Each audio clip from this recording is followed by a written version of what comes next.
Hello বন্ধুরা, সবাইকে স্বাগত আমার নতুন একটি মিনি ব্লগসে। কালকে ছিল ৯ তারিখ, আর ৯ তারিখে আমি গান শিখিয়ে এসে মা আর আমি চলে গেছিলাম আমাদের মালদার মঙ্গলবাড়ি নদীর মাঠে, কারণ নদীর মাঠে চলছিল খাদ্য মেলা। এখন যা মালদাতে শীতের অবস্থা, কেন জানি মনে হচ্ছে দুদিন পরে বরফ না পড়তে শুরু করে।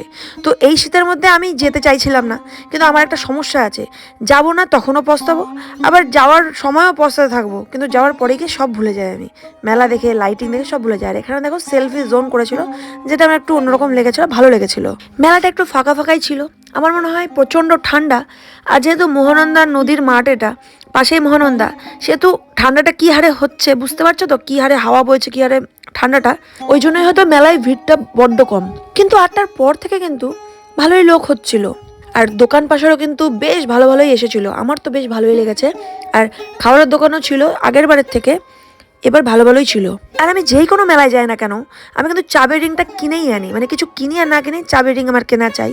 আর এই যে এত মেলায় এত জিনিস আমি কিনি, অনেকেই আমাকে বলেছে যে আমি নাকি ফালতু টাকা উড়াই, ফালতু টাকা নিই। দেখো, শখ তো শখই হয়, তাই না?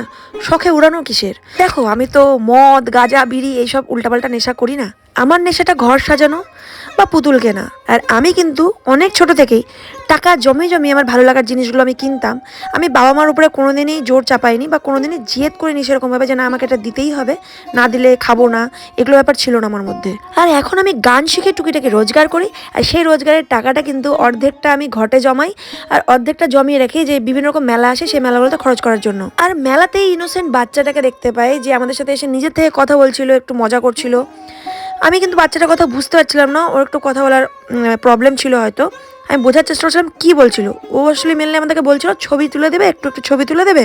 তো যখন ওর আমি ভিডিও করি আর কাকিমা তো ছবি তুলে দেয়, কী যে খুশি হয়েছিল ওইটুকু ব্যাপারে, এত ভালো লাগছিল না। ভাবি এদের কাছে না কিছু নেই, থাকে না কিছু, তারপরেও কত হাসি, তাই না? মুখে একটুতেই খুশি। আর আমাদের কাছে এত কিছু থাকতেও আমরা হ্যাপি হতে পারি না। আর কাকিমা কিন্তু ওকে খাওয়াতেও নিয়ে গেছিল। আর গোটা মেলা ঘুরে আমি আর মা খেয়েছিলাম চপ ঘুগনি আর চিকেন সাটে, আর মা বাবার জন্য নিচ্ছিল ভুট্টার খই। কিছুদিন ধরে বাবার এত তেলে ভাজা খাওয়া হয়েছে, আর তেলে ভাজা খাওয়া কিন্তু বাবার একদম নিষেধ, বাবা কারণ হার্টের পেশেন্ট। আর মেলার বাইরে বেরিয়ে খেয়েছিলাম পাঁপড় ভাজা আর বাদাম ভাজা। তো আজকের গল্পটা রইলো এই পর্যন্তই, দেখা হচ্ছে নেক্সট ব্লগে।